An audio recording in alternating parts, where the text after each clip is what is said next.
always was raised watching like sci-fi and horror movies, and I remember what really stood out to me was the movie Men in Black. I don't know if you guys have ever seen that one. Have you? Yeah, I love that movie.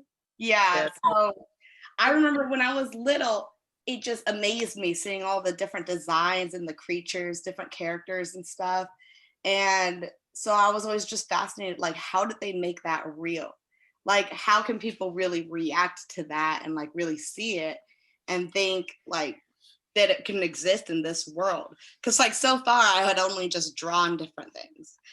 So you know, I did some more research and stuff. Like as I was getting older, I found out that Rick Baker, I don't know if you've ever heard of him, he had designed all the special effects for it.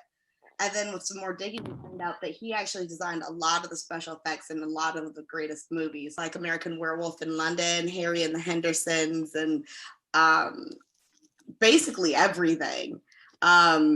So, you know, around once I got into like high school, a show came out on Sci-Fi called Face Off.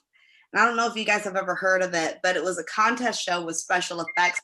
It was like it was described as Project Runway, like on steroids. Because I love creatures. Face Off. Yeah, I loved it. Yes.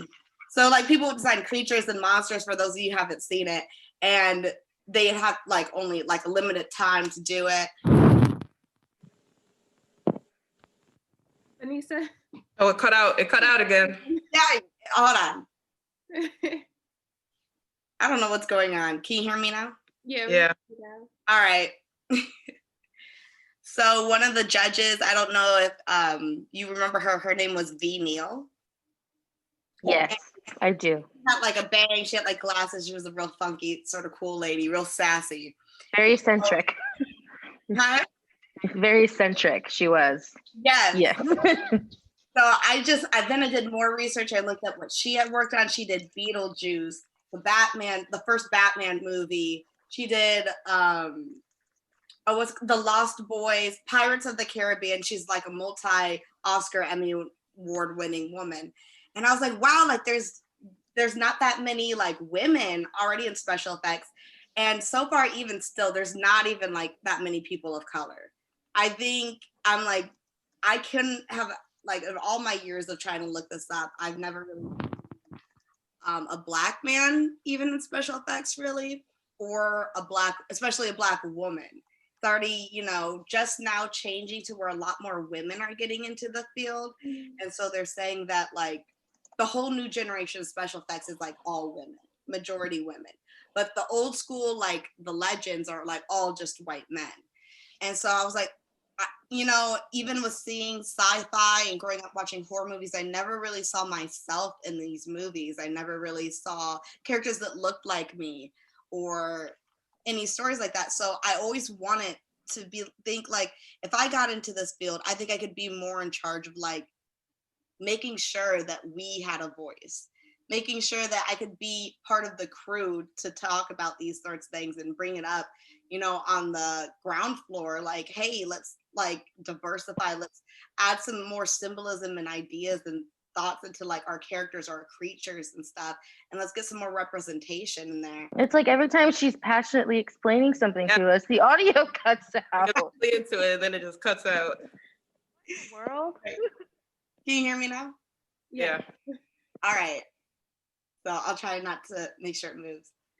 So after graduating from the University of Iowa, I grew up, I was born and raised in Iowa City.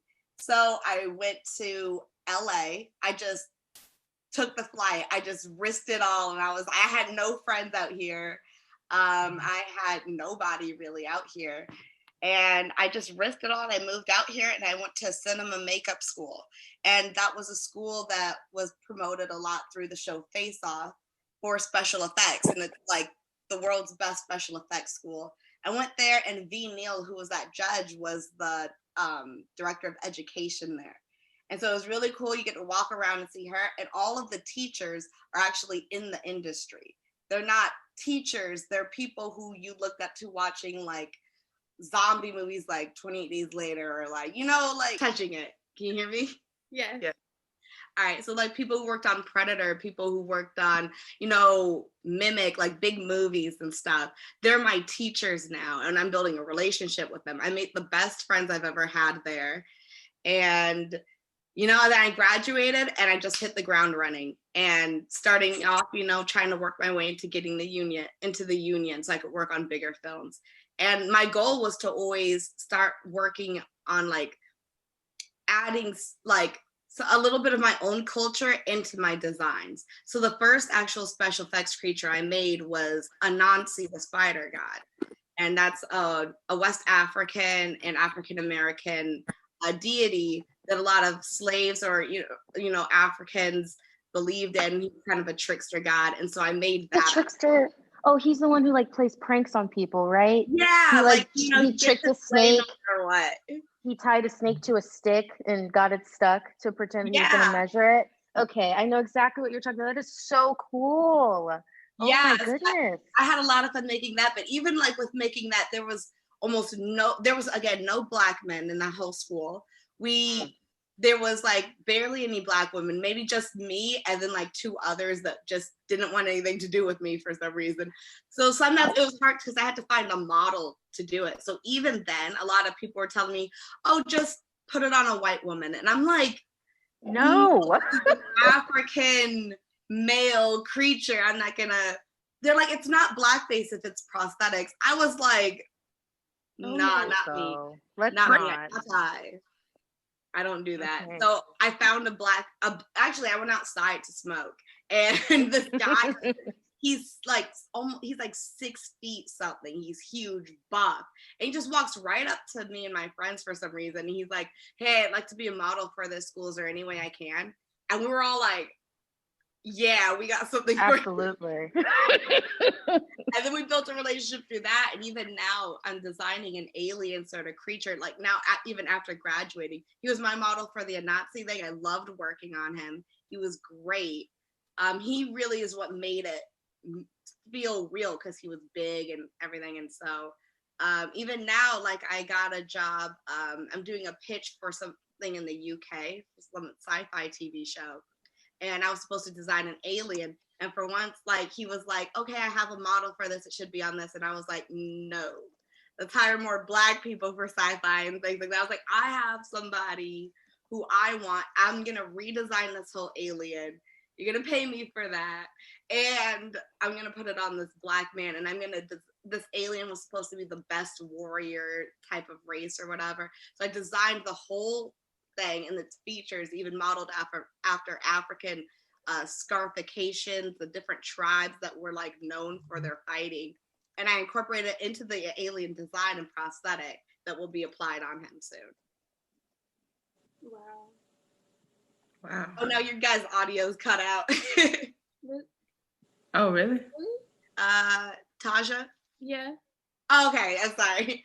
Yeah, so I'm still just like working and doing special effects and stuff. I've gotten a chance to work on a lot of Black independent films with horror, and so I'm just really excited about that. That's lovely. I really love That's that. like a brief story of like how I got here. I have some questions. Yeah, go ahead. By the way, nice to meet you. Thank you. Love the hair. It's great. Thank you. So I was wondering, like, what was the most challenging thing you ever had to make? Like, challenging monster?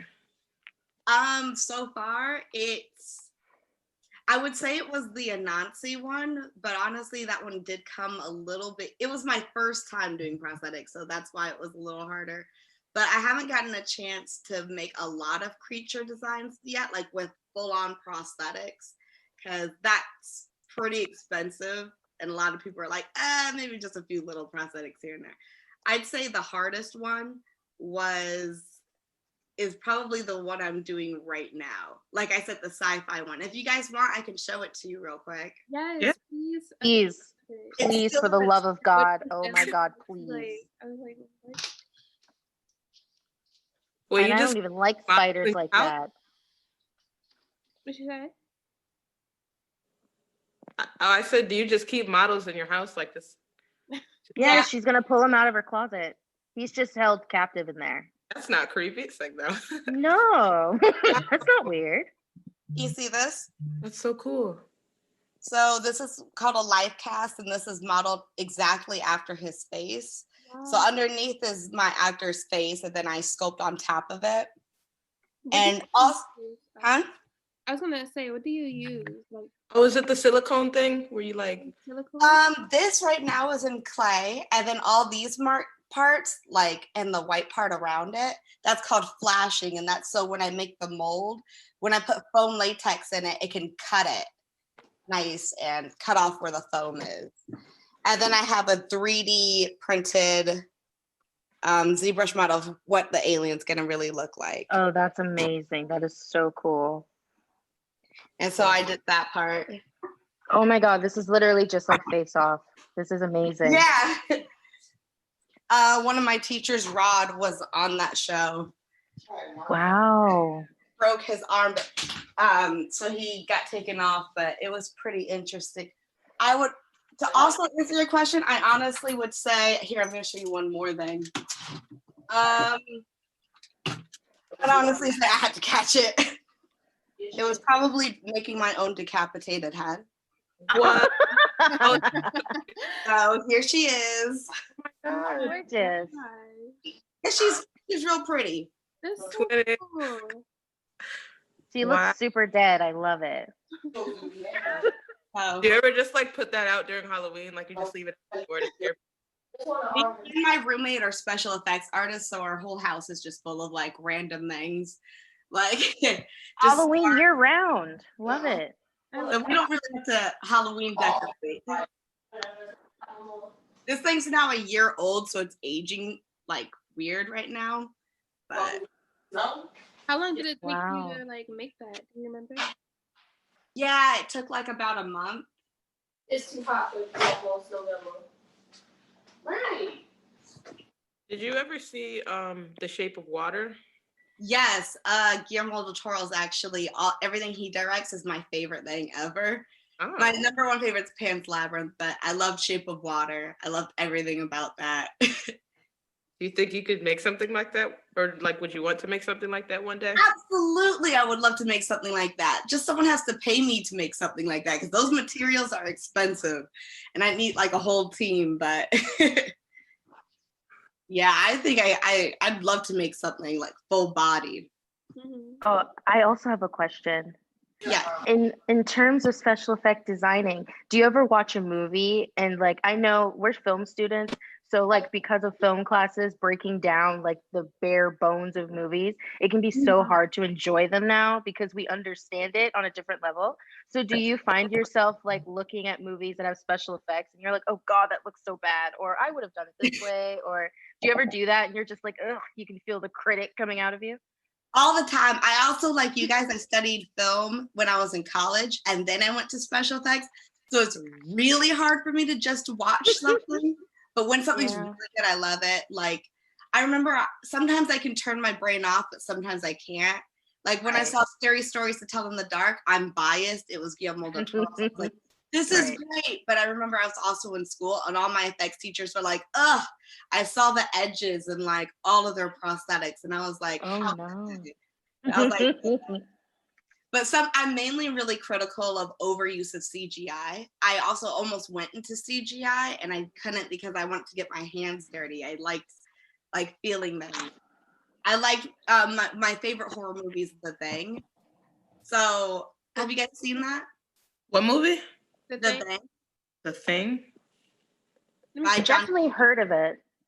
Yeah, I feel like I heard of it. I just can't really. You have to watch that. It is the best horror movie. You're not a horror fan if you have not seen that movie. It look like this? Yes, that's it. Oh. It's you want to see characters' real reactions to the best special effects you can ever see, like real effects. Yeah. That's probably the best one. But there was a prequel in 2011 and they used all CGI and everyone hated it because it's a movie known for the craziest special effects you can ever imagine. So sometimes I get critical of like, if you can use special effects, use it because it looks better, people appreciate it more, and it's like having a real piece of art on your movie set. So if you can do it, I don't hate CGI at all.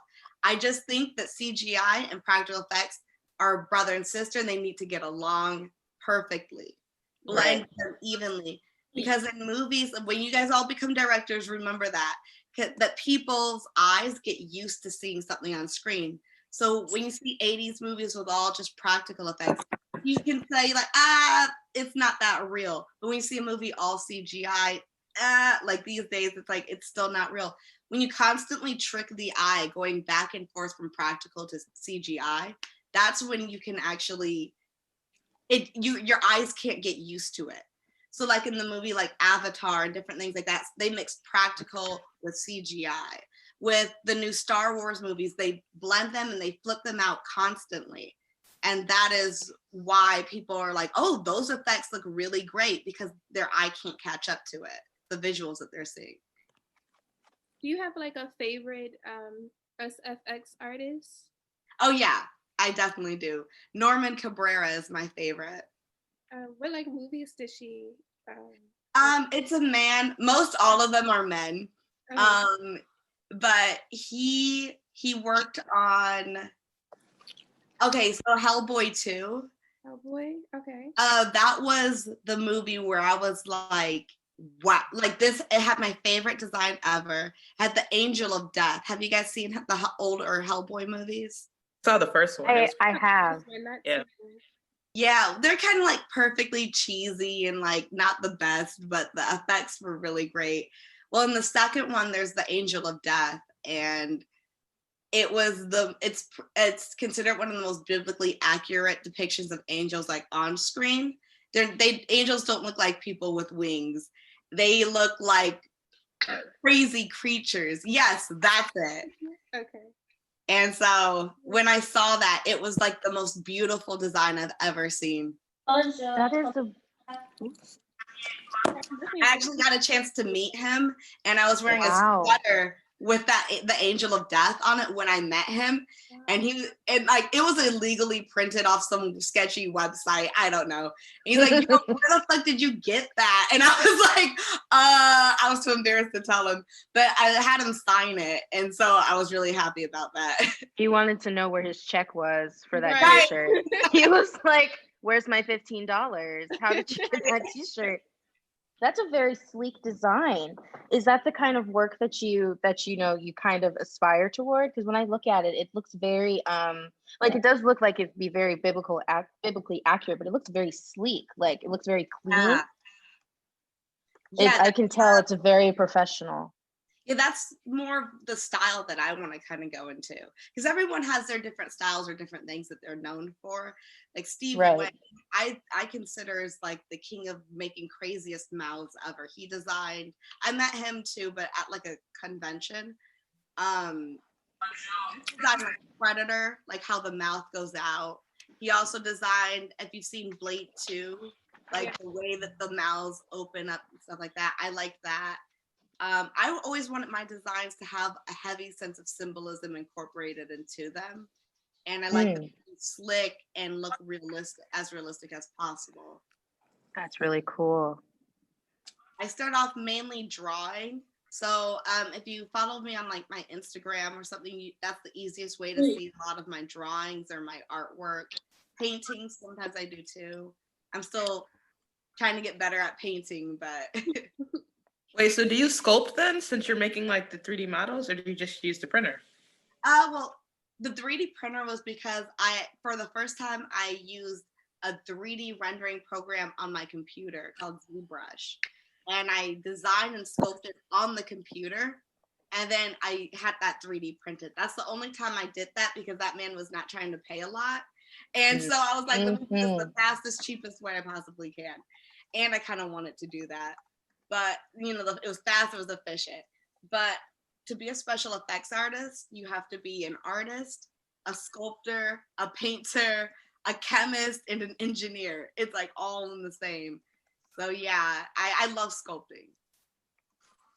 Yeah, it looks like a lot of work. And you have to get really detailed. I don't know. Yeah, it's really fun. Do you ever... Well, never mind, you go first. It's okay. I didn't mean to sing, but you can ask your question first. I insist. Oh, you can go ahead. Yeah, it's okay. I insist you do it. I'm gonna keep singing until you ask. We are recording.